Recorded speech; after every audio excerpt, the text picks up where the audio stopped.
Hey guys, welcome back to anime Shogun. तो आज की वीडियो में बात करूंगा आर्किटेक्ट के बारे में फ्रॉम सोलो लेवलिंग। और अगर गलती से मेरे से कुछ मिस हो जाए तो प्लीज कमेंट बॉक्स में बता देना। वीडियो को स्टार्ट करते हैं बट उससे पहले अगर आप इस चैनल पर नए हो तो प्लीज चैनल को सब्सक्राइब कर लो, बेल आइकन को दबा दो जिससे आप कोई भी एनिमे रिलेटेड वीडियो मिस ना कर सको। Plus this video contains spoilers.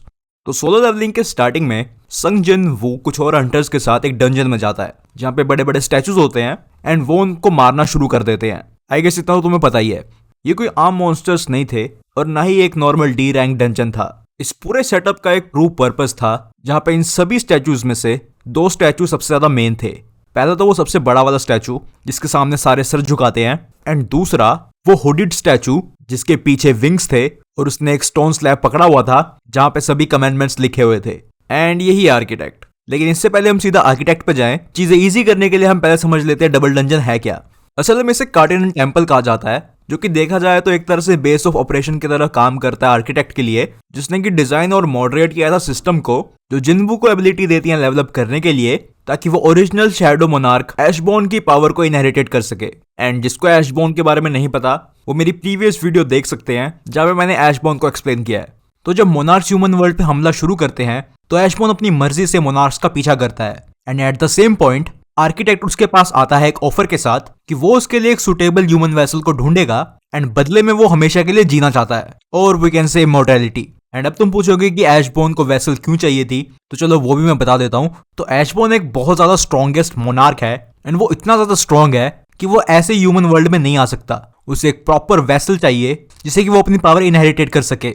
ऐशबोर्न को खुद से ढूंढने में दिक्कत हो रही थी इसलिए वो आर्किटेक्ट का प्रपोजल एक्सेप्ट कर लेता है। आर्किटेक्ट एक सिस्टम क्रिएट करता है ताकि वो लोग अपनी सर्च को स्पीड अप कर सके, लेकिन साल बीतते जा रहे थे इन्होंने कुछ हासिल हो ही नहीं रहा था। लेकिन तभी वहां पे आता है जिनवू जो कि आर्किटेक्ट के टेस्ट में पास हो जाता है एंड उसकी एक्सपेक्टेशन को एक्सीड कर जाता है। लेकिन फिर भी आर्किटेक्ट नहीं चाहता था कि जिनवू ऐशबोर्न का वेसल बने, बिकॉज आर्किटेक्ट को कोई ऐसा बंदा चाहिए था जो कि फिजिकली सुपीरियर, मेंटली एक्यूट और माना सेंसिटिव हो। लेकिन ऐशबोर्न नहीं चाहता था कि वो अपनी पावर उस बंदे को इनहेरिटेट करे जिसने मौत को बिल्कुल पास से देखा हो। एंड वो ऑब्वियसली जिनवू था, तो ऐशबोर्न जिनवू को ही चुनता है एंड इस बारे में आर्किटेक्ट कुछ कर भी नहीं सकता था। आफ्टर ऑल ऐशबोर्न इतना पावरफुल जो है। अब वो जो डंजन जो था वो बेसिकली जिनवू के लिए एक टेस्ट था एंड तभी उसे चांस मिला टू बिकम अ प्लेयर उसको पहली बार पूरा करने के बाद। उसके बाद जब जिनवू 100 लेवल पे पहुंच गया तो वो एक बार फिर से डंजन में वापस जाता है अपने फाइनल टेस्ट के लिए जो कि था अगेंस्ट द आर्किटेक्ट। आर्किटेक्ट का प्लान ये था कि ऐशबोर्न वहां पे वापस आएगा और जिनवू पे काबू कर लेगा। और रही बात स्टैचूज की, उसमें से ऑलमोस्ट सारे आर्किटेक्ट के पपेट्स हैं, लेकिन वो जो कोलोसल स्टैचू था वो थोड़ा सा अलग था। वो अभी तक आर्किटेक्ट की सबसे स्ट्रॉन्गेस्ट क्रिएशन थी जो कि एक तरह से डंजन बॉस भी था जब पहली बार जिनवू टेम्पल में आया।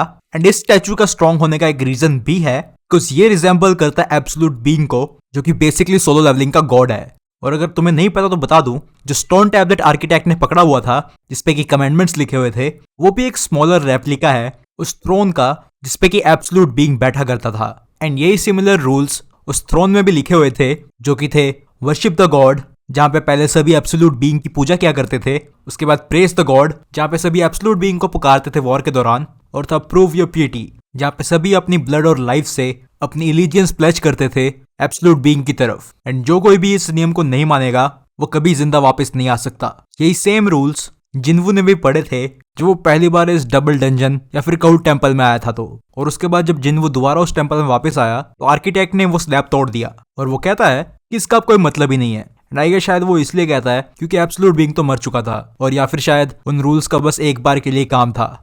आर्किटेक्ट का ओरिजिनल प्लान तो यही था कि ऐशबोर्न जिनवू की बॉडी पे कंट्रोल कर लेगा और ह्यूमन वर्ल्ड में आ जाएगा। हालांकि जिनवू उसके टेस्ट को पास कर लेता है और उसे और उसके स्टैचूज दोनों को हरा देता है। और देखा जाए तो ऐशबोर्न एक तरह से आर्किटेक्ट को धोखा भी देता है। आर्किटेक्ट वेट कर रहा था कि ऐशबोर्न जिनवू की बॉडी पे कंट्रोल कर ले, बट ऐशबोर्न की कोई इच्छा नहीं थी कि वो जिनवू के साथ ऐसा करे। इंस्टेड वो अपनी पावर जिनवू को ट्रांसफर कर देता है एंड उसे अपना एयर बना देता है। वो उसको धोखा देता है एंड उसे सिस्टम से लॉक कर देता है और जिनवू को मिल जाता है ब्लैक हार्ट। आर्किटेक्ट को समझ तो आ जाता है कि ऐशबोर्न ने उसे धोखा दिया है, लेकिन वो करता भी क्या जिनवू की ताकत के सामने। ऐशबोर्न उससे सारी अथॉरिटी ले लेता है सिस्टम की और उसे जिनवू के पास छोड़ देता है मरने के लिए। एंड इससे पहले कि वो डिसअपीयर होता वो एक प्रोफेसी सुनाता है जिनवू को जिसका मतलब हमें बाद में स्टोरी में पता लगता है।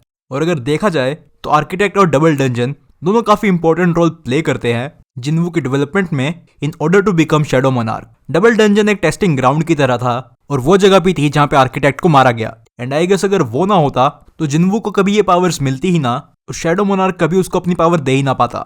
सो I believe he is a pretty important character. And yeah आज की वीडियो में बस इतना ही। और अगर वीडियो अच्छी लगी तो प्लीज वीडियो को लाइक कर दो, चैनल को सब्सक्राइब कर लो।